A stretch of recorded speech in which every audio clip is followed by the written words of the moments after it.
How's it going, folks? We got a spicy and exciting one today. We are taking a look at Chaos Pantheon Series 2, a European event that had some really wild decks in the top 16, with the winner probably being one of the craziest things I've covered that I'd never expected to see. So I'm really excited for this one. If you enjoyed this video, consider liking, commenting, subscribing. Let me know down below which of these deck lists was your favorite. Thank you to all my amazing patrons over on Patreon who get access to early videos, get to submit decks for the tournament reports, questions for the podcast, get to talk to me and tell me what to do, what they want next. All the deck list links will be in the description below, as well as links to the Patreon, whatnot, to get $15 to use on Magic Singles, sealed product, all kinds of good stuff over there, as well as Into the AM apparel, again, in the description below. With all that being said, let's hop into it. First, we're gonna look at the tournament breakdown. This event was a little bit on the smaller side. This was it was less than 60. It was around 60 players. I think it was 58. A little bit smaller than some of the events we look at. A little bit of a trend you might have noticed in our meta breakdowns is Kraum Tymna not really doing especially well. Being the most popular, but then not having that great of a conversion rate. So most popular deck by far, 8 to next, second place is 4. Only 12% conversion rate. But interestingly enough, another four color in the same, TNK colors, commander option, Bjorna and Wernog. This is called Clue Farm, Blues Clues, a couple different names for it. Showing up a lot as well. 4 of that with a really high conversion rate. We're gonna be taking a look at a couple of those. Then we had 4 Kinnan, Sisays, a few Rog size that did well. Rena Gila's none doing well. Bruse Thrasios showing up here. And then we have a bunch of 2s and then a lot of 1s for 31 different decks showing up. Now let's take a look at some of these deck lists. You're looking at this one, right? Yeah, we're starting off pretty wild with Taigam. I don't really know how to say this commander's name, but this is an old commander that has a new really sick treatment. 4 mana, it's Azorius. Instant, sorcery, and dragon spells you control can't be countered. When you cast an instant or sorcery spell from your hand, if it's attacked this turn, its spell gains a rebound, so you get to cast it the next turn. There's a lot of really powerful text on this card. We'll get into that, but as you can see, we're going to go very heavy on the instants and sorceries. We don't have a lot of creatures here. As I've been doing with this series, I'm going to try to highlight the things that really stand out, try to keep it as brief as I can. These end up being like 30 minutes anyway, so let's try to keep it from getting to be an hour, 2 hours by diving into every single card in every single one of these decks. So pretty typical 6 creatures here for Azorius. Phyrexian Metamorph is the only clone. I'm gonna guess that means there's probably an imposter mech as the other one. Disruptive and value based Azorius creatures, just not a ton of them. Sorceries, 17. There are a lot of them. Beyond the staples that you might expect, which really there's not that many of here. I mean, you see like Get Probe, which used to be a staple, but it's tutors, card selection, ways to get back things, ways to find your cards, and then the main draw is extra turn spells. These are really powerful on their own. We've been seeing more and more decks look to do this kind of extra turns theme, and when they're uncounterable and they have rebound, that's pretty wild because I get extra turn spell. Nope, can't counter it. Go to my next turn. On my upkeep, extra turn spell. I'm pretty likely to find more extra turn spells. And if I do, 2 of them in a turn, I get 2 of them next turn. Like, pretty wild. We also have like other high impact sorceries like Bribery, which is one we've been seeing more and more of lately. So yeah, we can already kind of see what we're doing here. And then instants, we got a lot of those. So we're going to have a lot of the staple interaction pieces. Maybe dig a little bit deeper because we're in Azorius where,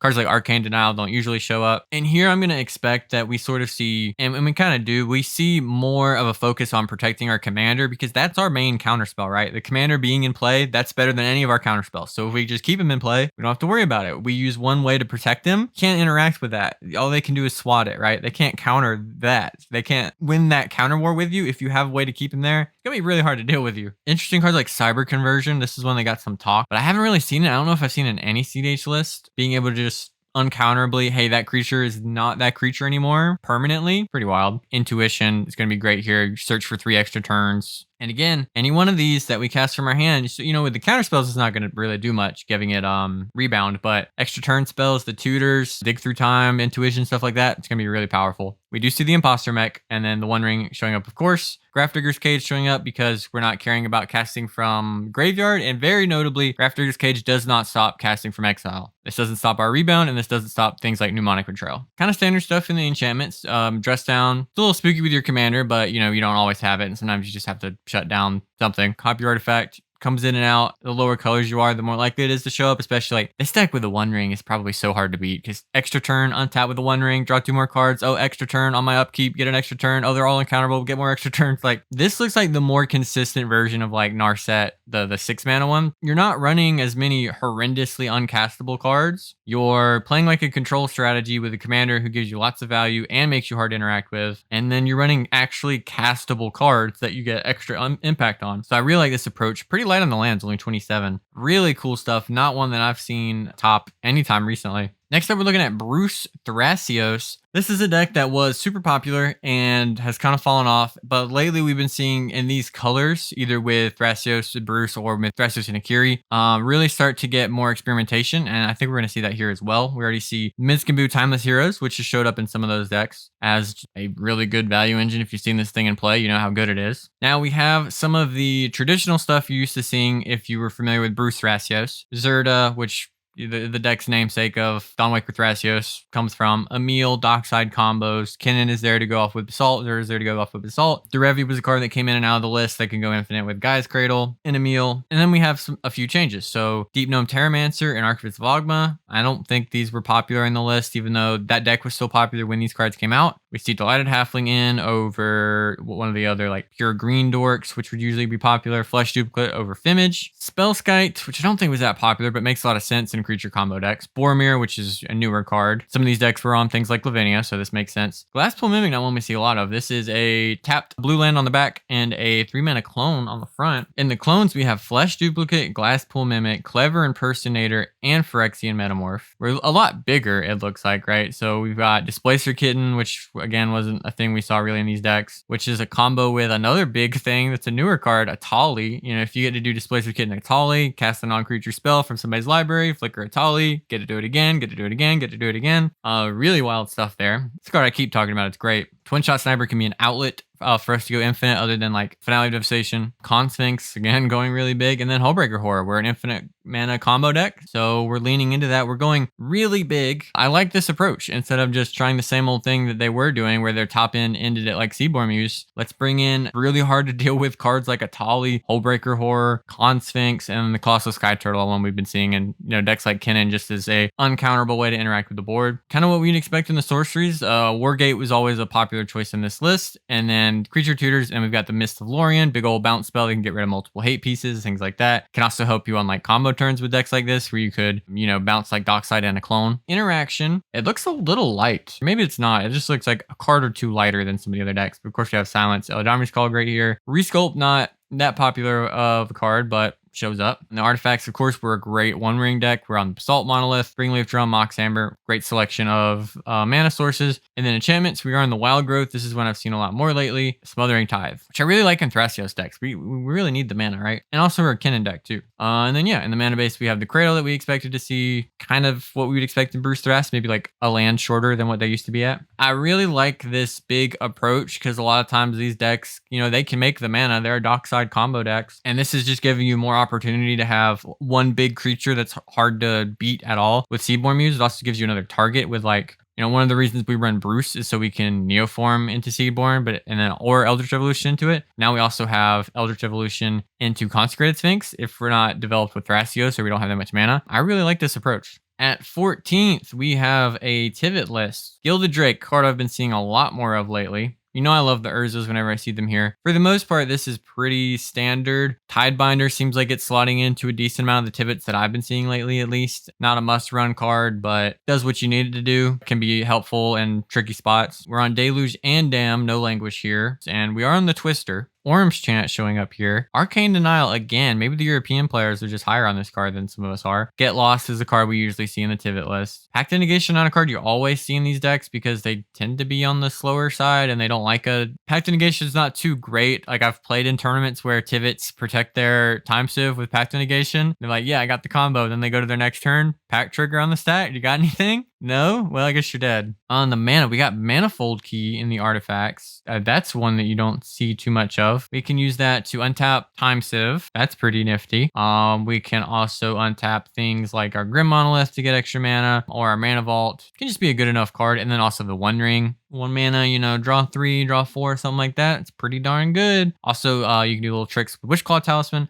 Manifold Key is just a card that if you're on like that combination of cards, Mana Vault, Grim Monolith, the One Ring Wishclaw Talisman, probably think about it. Pretty good. And then in the enchantments, this is pretty well what we see with the Tivit and Copy Artifact again. Maybe the Europeans are just higher on this card, but yeah. And then in the mana base, we are on the Cavern of Souls. Cavern Rogue has been good. There's no opposition agent, was there? Now that I think about it. Usually a card they're kind of big on. No opposition agent or Dothy. They're not running the kind of more hateful pieces here. Then we have our second Dawnwaker Thrasios, Bruse Thras deck. Let's see. So let's use the nifty compare feature here on Moxfield and see what's the difference. Okay, they're about 16 cards different. So not on a lot of the creatures in the advantage thing. So no Derevi, no Minskin, no Tezzeret, none of the clones, none of the Etali big stuff, twin shot sniper. And instead we're kind of more traditional build. We're on Eternal Witness, Stern Scolding showing up, Dranith. This is a card I've been seeing decks talk about cutting, and we saw that in the other list. Spirit Guides are a little strange, but we do see this deck going a little bit lower to the ground,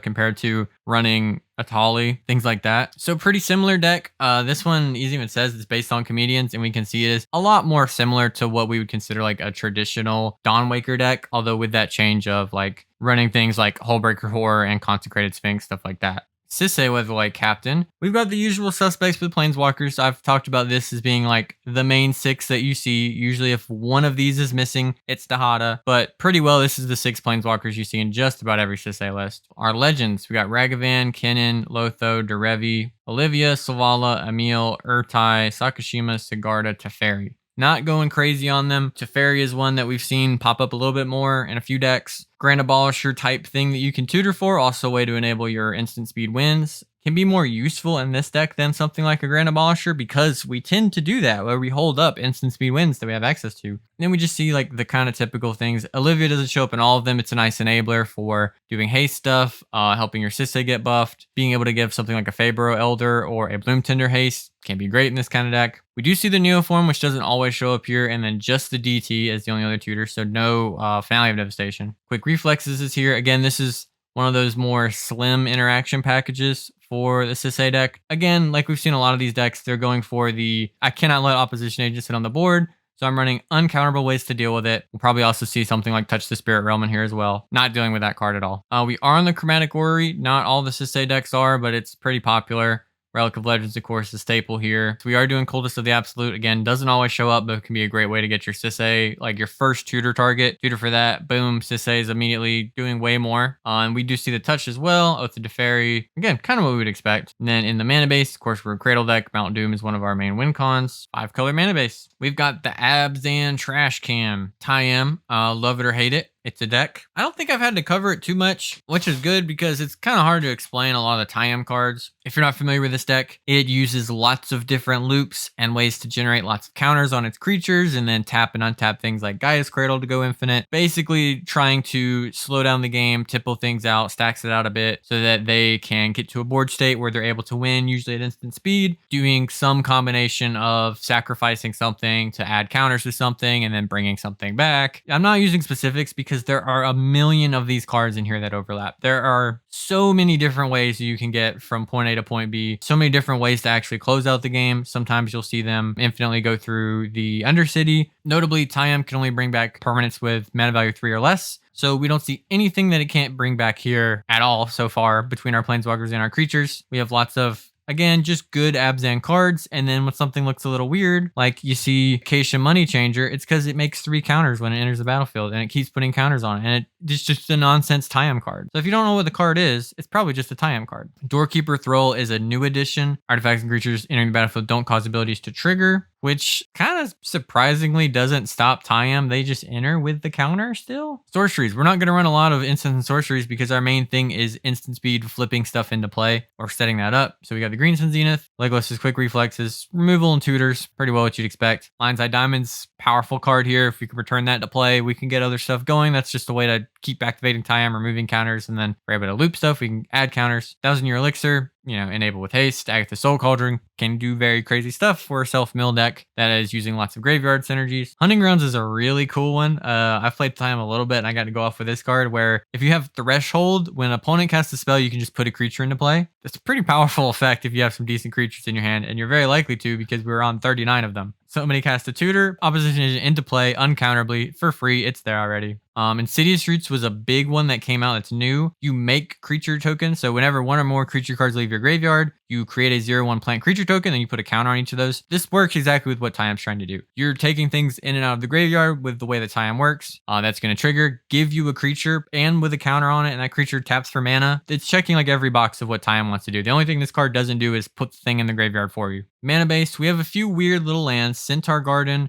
My knowledge of it is that it's mainly there to combo with Devoted Druid. Because your Devoted Druid will get +3/+3, you tap it for mana, put a -1 counter, you tap untap it to net mana, and then you'll get to 4 mana, and then you'll be able to remove the 3 counters and have 1 mana left over, activate Tayam, and then you get to keep going, doing it again. Gaia's Cradle is one of the most important cards in our deck. Lots of our loops work with it. Davany Township, honestly, an actual win con in some scenarios, but then also is, a way to put a bunch of counters on your creatures. What do you know? We love doing that in Tayam. So yeah, Tayam showing up, a couple new cards. The deck only keeps getting better and better. They're going to keep making things that cost 3 or less. Then we have the first of our Bjorna, Wernog, Blues Clues, Clue Farm, BFF, whatever you want to call this deck. This is one that I've covered before. It's been a while since I covered it though. So this is a deck that's in Blue Farm colors. Notably, what our commanders give us access to are cheaper commanders to get into play to enable things like Mox Amber and then Fierce Guardianship, Deflecting Swat, those very good spells. Wernog specifically lets us have access to like a Hullbreaker Horror, infinite mana, however way you want to do it, infinite outlet. We net infinite mana doing something like either Hullbreaker Horror or Dockside Loops, maybe with Meticulous Excavation or Cloudstone Curio, however this list chooses to do it. And then when we keep playing Wernog, our opponents have to let us investigate. If they don't, they die. And then if they do, they die, because we'll make clue tokens and we'll be able to draw our entire deck by putting this thing into play, bouncing it over and over and over, or exiling it over and over and over, investigate, make infinite clues, and then we go through the deck and win. Clever Impersonator showing up here again. It's a card we keep seeing more and more of. Showing up here over Phyrexian Metamorph, so maybe really valuing that. The main thing this thing can do, it can be a Rhystic Study. It can be any enchantment when you put it into play. That's the main thing it gets over like Phyrexian Metamorph, which can only be an artifact or a creature. So yeah, we have that and Flesh Duplicate and Phantasm Image, so the 3 clones here. Nothing else standing out. You wouldn't be shocked to see any of these in like a Blue Farm deck. Archivist Dogma is not the most popular, but of course Hullbreaker Horror, our commanders are outlets for infinite mana. So we got the Reanimate. That's the thing that just the Tymna Kraum decks have been on recently. And then this is pretty well what you would expect in the sorcery slot. We have the Diabolic Intent, Demonic Tutor. There is no wheel effect at all. Interaction, Pact of Negation just seems to be back in fashion. Offer You Can't Refuse seemed to be popular this tournament too, even though I always hate casting that card. Calling the Weak, not always a card you can afford to run in Tymna Kraum. Some of them still do it. It's a lot easier when you have a 2-mana commander though. Lemdul's Vault, not too popular right now. Deadly Rollick, not one you usually see in TNK, but again, 2-mana commander, might as well run it. Of course, we are a Nas deck. We could hit Hullbreaker Horror, but it's fine. Don't worry about it. Springleaf Drum, again, cheap commanders. It's a lot easier to do. Mox Amber, cheap commanders. I mean, even the Tymna Kraum decks are running Mox Amber pretty frequently. Cloudstone Curio, we get to go infinite with Cloudstone Curio and Dockside, make infinite mana with our commanders. Enchantments, the good stuff, no Smothering Tithe. Usually these decks are trying to go a little bit lower to the ground than Tymna Kraum. That's kind of the main strength of it. You have access to more win cons because you have some in the command zone. On top of just getting to be a little bit quicker, having cheaper commanders just means that you enable things a little bit faster. Not to the extent that you do with like Rograkh, but it's somewhere in between Rogsai and then like Tymna Kraum. And then the mana base, we are on 27 lands. Manamo, not one you see too often in the higher color decks. It does have a little bit more utility here because we get to do things like untap our Bjorna to deal more damage to creatures. Maybe that's relevant. Goading could be relevant. I'm not really sure how important Bjorna is to the strategy. I know Wernog is a pretty important part of it. But yeah, this is one of the many versions of this list that we're going to be looking at today. And here is 2 of many of the ones we're going to be looking at today. This one using the Stranger Things version of the commanders. Again, we're going to take advantage of the compare feature and see how different these decks are. So this version of the deck is choosing to be on Dothi Voidwalker, Dispel. We have Delny, which is pretty interesting. This is one we've seen. It's probably not at its best compared to TNK, where it's not even really seeing that much play, but doubling Dockside is pretty helpful with being able to do Cloudstone Curio Loop, so that's nice. Braids is a card that I just really want to see more of. It's just great. You make clues here. You're going to have leftover material. Sack them off to Braids, draw some cards. It's pretty dope. Grinding Station here. It's another one. Usually see the more turbo-oriented decks do that, so it makes sense here. We are on Necropotence. Get Lost can be helpful at making sure your dockside loop works. So it's looking like this one's leaning to be a little bit lower to the ground. And then you just see the Dranath Magistrate, which isn't really helpful for that turbo strategy, but it's just a good card. And then you see the things that they're cutting, things like Opposition Agent. We're not doing Hullbreaker Horror. We're focusing more on Cloudstone Curio. No Final Fortune is surprising for the version of the deck that chooses to be on Necropotence and is looking to just be kind of slimmer. Yeah, it's a little weird too, because most of these changes make it seem like this deck is trying to be a little bit more low to the ground, better at doing the dockside combo. But then you see things like Dothy Voidwalker, Braids showing up, Containment Priest, which is just like, I don't want to lose to Kinnan. How do I stop losing to Kinnan? Delny. So it's a little bit mixed where they're pulling some speed from some things and then pushing it in different directions. Like they're not running Rite of Flame, Final Fortune, things that I would expect to see the more turbo oriented of these lists choose to run. Or like, I know Ranger Captain is also kind of insane, but then is on Necropotence, so maybe more of like a fair Necro deck. I'm not really sure, but not really sure which of these versions of the list I prefer. You know, looking at the creatures all together, I like having the two cheaper clones. I could see no Ranger Captain if you didn't have these other kind of expensive do-nothing creatures that are more, you know, value-oriented, like Braids specifically is just, I really like the card. Is it better than Ranger Captain? Probably not. Interesting hybrid of strategies here. Let me know which of these you like the best, but of course, we're going to look at another one, I'm pretty sure. All right, coming in at 8th place, we're halfway through the list. We have Kinnan, Bonder Prodigy, looking very much like Wounded's version of Kinnan. Consphinx, lots of the same big flip targets. Nezahal, not always there, so maybe it's a little bit different, because I don't think the last time I looked at Wounded's list is on Nezahal, but I'm not 100% on that. We are in the Chimera, which is a controversial card. You will see some Kinnan Skimp on the tutors for Basalt, but we do have Fabricate and Transmute Artifact here. Greenstone Zenith also not always showing up. March of Swirling Mist. Nothing too wild sticking out to me. Force Vigor doesn't always make the cut, but it is here. I kind of like it if you're looking to go slower, and being able to just pop 2 Heuristic Studies can just be so great. We are in the Trinisphere. This has been one that, you know, kind of comes in and out. Some lists like it, some lists don't. I've been seeing people talk about Winter Orb and Kinnan recently. Just ways to really take advantage of the fact that you make more mana than everybody else in the game. Rhystic and Mystic as our only 2 enchantments, and then only the 26 lands, so a little bit lower in the land count. We are on the Emergent Zone. Looks like a Kinnan deck to me. All right, we have our one Tymna Kraum deck by Trimnic here. Super successful TNK player. Their list is usually a little bit different, and we'll immediately see some of the things like Sidisi's Faithful. This is something they've been on forever, as long as I've been looking at on their deck. This can bounce a thing you don't want. It can bounce like a Dranath Magistrate. It can bounce your own dockside. Just a card with a lot of utility. Can free up room for Tymna attackers, things like that. So we've got the Fairy Mastermind as the flash card of choice. There's usually some kind of flash value 2-drop here. We are on the Duplicate and the Fimage, no Metamorph. We are on Burgi, which is something a lot of the TNK pots have cut recently. Usually when we see Burgi though, we tend to be more willing to go Necro. Maybe they're more likely to be on Jessica's Will. Delny showing up here as well. Doubles almost everything that you see here. Doubles your Tymna notably as well. And then even though we have the Teferi, there is no Displacer Kitten. I kind of think it's bait to run Kitten in TNK, even if you're on Teferi. Teferi is just good enough on its own. We do see the Jessica's Will, like I was saying. Toxic Deluge, the board wipe of choice. And then we are on the Wheel of Fortune and the Windfall, so double wheel. Alchemist Retrieval, not one you always see, but kind of seems like they're just really valuing the ability to double up Dockside or other relevant ETBs, which is the main purpose of this card. It's very efficient at bouncing your own thing. We do have Culling the Weak, pretty turbo oriented. Like I feel like this is one of the faster leaning TNK lists, even though again, you see Delny, which is a little bit of a do nothing card. March of Swirling Mist, great at getting rid of hate pieces. Final Fortune is here. Snapback, not one that's been too popular lately, but again, great way to convert cards into free stuff. I'm kind of expecting we're on Necro, and we are. Okay. And Smothering Tide. That's really cool. And the One Ring. Okay, this is a really interesting take, because usually you see a lot of the TNK say like, oh, you can't run all of these things. And they're just saying, no, I think you can actually, and doing it, and is running the extra ways to make mana and kind of go burr and have gas all the time. Just something great to be able to do at lots of stages in the game, because there's so many different really strong payoffs in this deck, right? Early Tithe, early Fish, Necro, Rhystic, early Nas, One Ring. Your commanders can be great.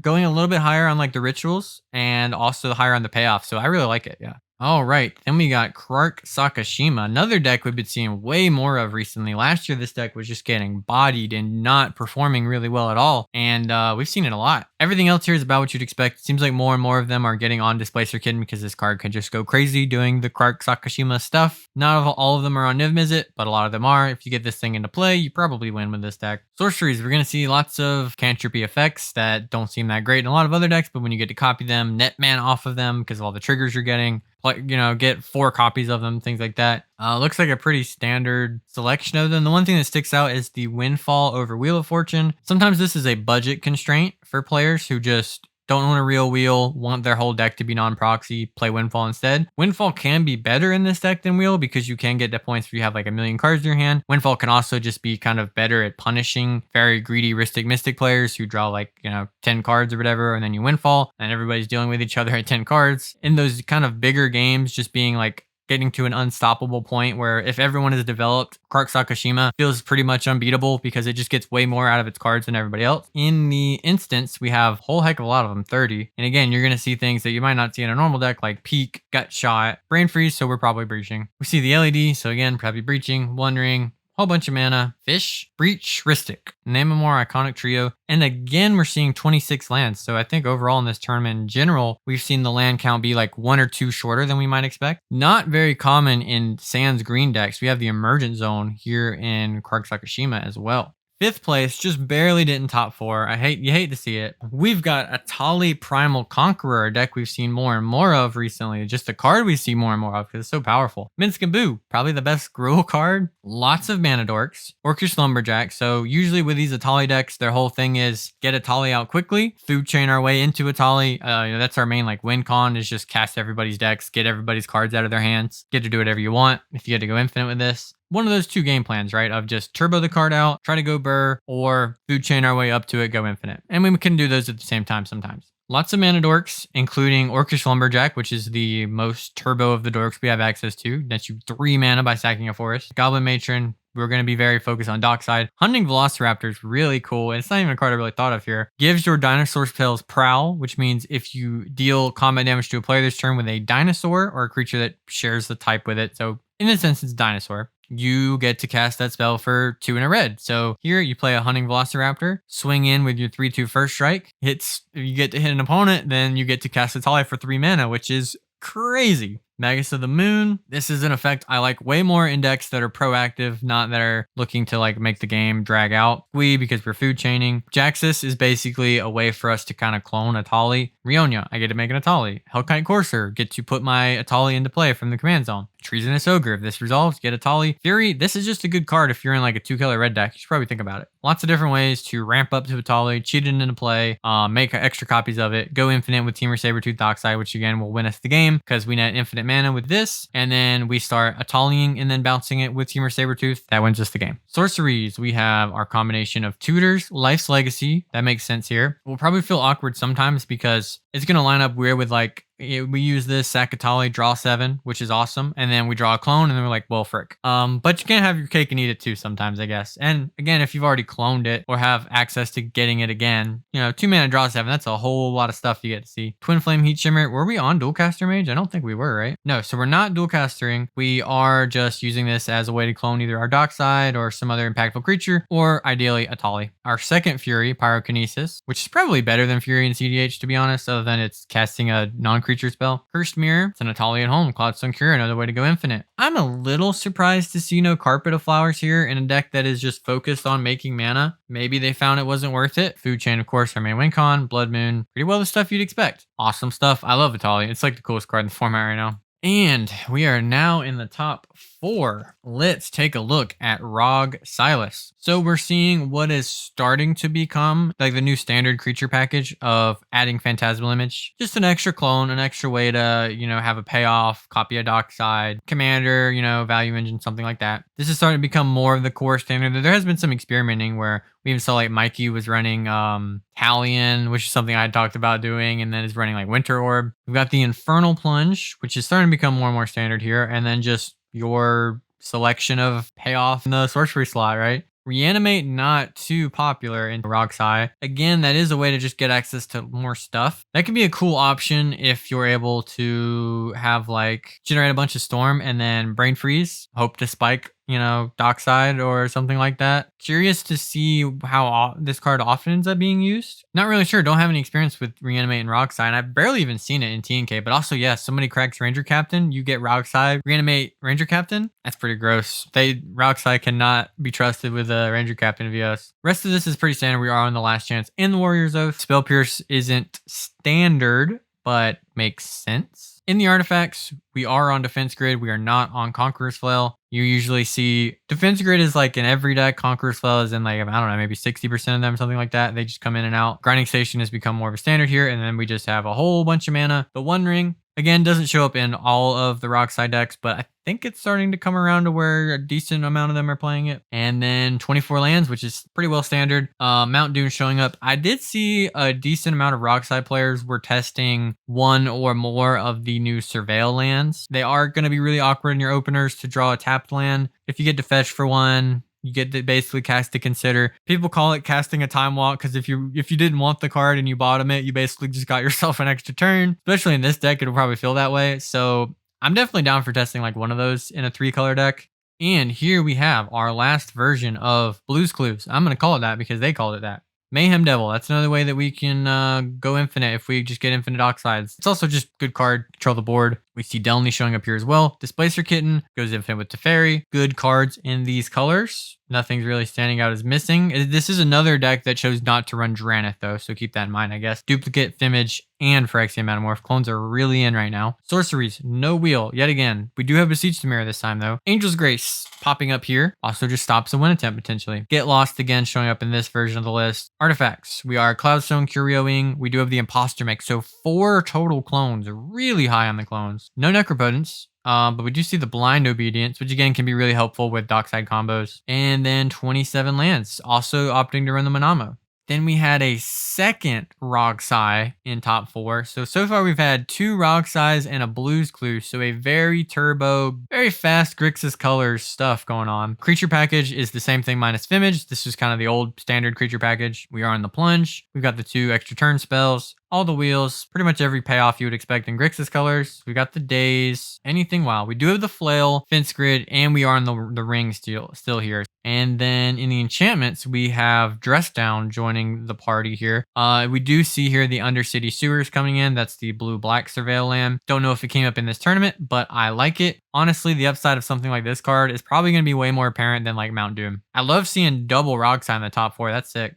And this is the moment you've all been waiting for. The deck that won this tournament, Kadena Slinking Sorcerer, the Morph Precon Commander. I have no familiarity with the history of this card as a cEDH commander whatsoever, so we're still going in relatively blind, but that's what we're here for, right? It's a Sultai commander. The first face-down creature spell you cast each turn costs 3 less to cast. For the most part, that means all of the morphs are free, and then whenever a face-down creature enters the battlefield under your control, you draw a card. Just on its face value, not even looking at the cards, this commander basically lets you run some kind of, maybe questionable junky cards that get to turn into 0 mana 2/2s that draw you a card, which maybe not be the best thing in cEDH, but I'm certainly not going to turn down, 0 mana. I get to draw a card for free and make a body. So let's try to make sense of this. Karn the Great Creator, just a good little hate piece. I think it's the only one we saw in this top 16, but good card. Lots of mana dorks. Anok Survivalist, 1 and a green, Megamorph. It's basically just morph, but it comes in with a +1/+1 counter. It's a 2/1 for 2 that when it's turned face up, destroy target artifact or enchantment opponent controls. So rule stuff with the morphs. Again, with our commander, this thing is 0 mana 2/2 that draws us a card, which is pretty hot if it's the first one we play each turn. And then you can spend 1 and a green to turn it face up. It would be a 3/3 that will then have this effect: destroy target artifact or enchantment opponent controls. The way that turning a morph face up, this also is the same with disguised creatures, which we'll get into. They require you to have priority, but they do not use the stack. Let's say an opponent has cast a silence, cracked a ranger captain, does whatever, anything that they could do to stop you from doing anything. Split second spell on the stack, even. When you get priority, you are allowed to spend 1 and a green and flip this thing up and have its ability trigger. There's not really much of anything someone can do to stop you from at least putting that trigger on the stack. They, of course, could still, trick bind it, otherwise stifle that effect from happening. But this effect will go on the stack, and they are not going to stop that from happening. This is not an activated ability. This is a special action that you can just take. You can do it. So they get through just about anything. There's not really a way to be safe from these cards. So we're going to go through those.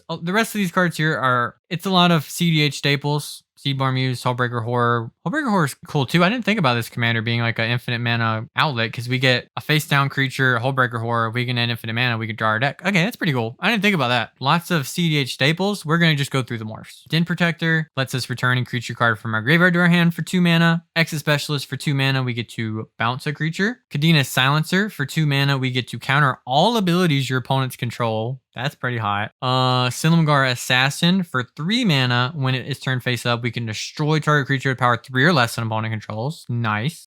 Stratus Dancer for 2 mana. We can counter target instant or sorcery. Again, great. This one for 4 mana, we can counter target spell. It's a bit more on the expensive side, but it is a counter spell we need to keep in play. Willbender for 2 mana, change the target of target spell or ability with a single target. Coveted Falcon is a weird one. This is a disguise creature that for 1 and a blue, you can turn it face up. Target opponent gains control of any number of target permanents you control. Draw a card for each one they gain control of this way. This lets you draw a lot of cards potentially. Again, there's no limit to it. So if you're like ready to go off, you can tap all of your mana, float all your mana, whatever, flip this face up, give one of your opponents all of your permanents, draw a whole bunch of cards, and then go off from there. If you have to give them something you don't really want them to have, you can also, when it attacks, it gains control of a permanent you own but don't control. Final Word Phantom is a new one that during each opponent's instep, you may cast spells as though they had flash. So this can just be just an enabler for you to do more things on the instep that maybe you wanted to hold up mana for something. But also this lets you cast your morphs face down. And with Kadena, that'll mean they're 0. So if you have like 3 morphs in your hand, you play one on your turn for free. You only get to do that once a turn. They're in step, morph for free, draw a card. They're in step, morph for free, draw a card. Kind of see where I'm going with this. Nantuko Vigilante for 1 and a green. You can destroy target artifact or enchantment. Okay. Mischievous Quanar. We're going like older and older as we go. 1 blue. We can copy target instant or sorcery spell and choose new target for the copy. Vesuvan Shapeshifter, 1 and a blue. When it enters the battlefield or is turned face up, you may choose another target creature on the battlefield. If you do, until it is turned face down, it becomes a copy of that creature, except it has at the beginning of your upkeep, you may turn this creature face down. That's just really good. It's 2 mana and you can't answer.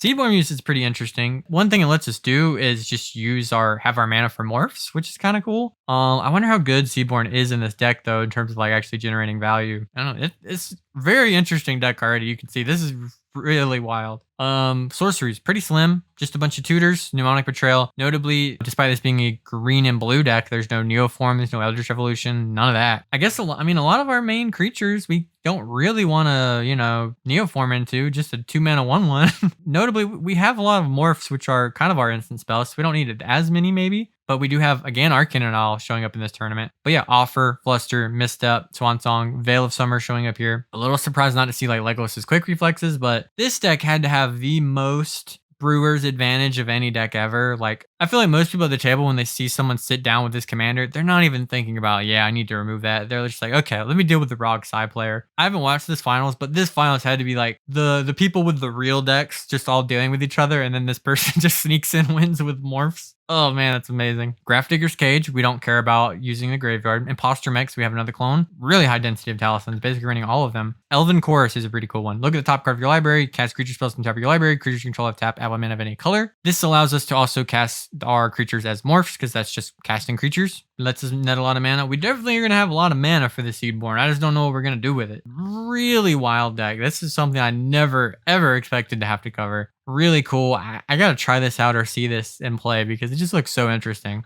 So hopefully you enjoyed this video. Let me know down below which of these decks were your favorite. I got a clear favorite here. I think it's Kadena. I love Blue's Clues and stuff, but man, this is a wild deck. So let me know which of these you're going to try. Which of these look the coolest to you. Let me know what you want me to cover next. What you thought of this. As always, like, comment, subscribe. We're getting really close to 7K. We might even be there by the time you're done watching this video. We might be at 7K. Go ahead and subscribe and we'll be there. But anyways, thank you so much for watching. And as always, go play cEDH.